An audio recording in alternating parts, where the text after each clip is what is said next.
దేవుని స్తోత్రం. క్రీస్తు దేవుని బిడ్డలారా, ఉదయకాలమున ప్రభువైన యేసు క్రీస్తు వారి ప్రశస్త నామమున మీ అందరికీ హృదయపూర్వక వందనాలు తెలియజేస్తున్నాను. నీటి వాగ్దానానికి జ్ఞాపకం చేసుకున్నాం. కీర్తన గ్రంథం నుండి 34 కీర్తన 7 వచనం చదువుకుందాం.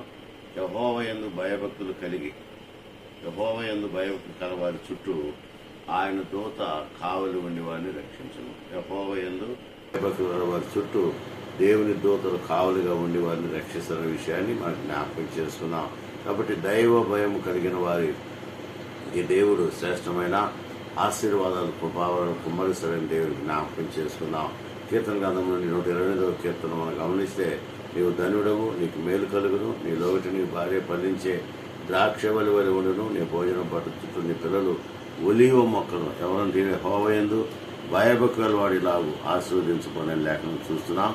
కనుక దైవ భయం కలిగిన ప్రతి వారు ఆశీర్వదించబడతారనే విషయాన్ని జ్ఞాపకం చేసుకొని ఆయన సన్నిధిలో ముందుకు సాగినట్లు పరిశుద్ధాత్మ దేవుడు సాయం చేయగాక. ఆమేన్. May God bless you.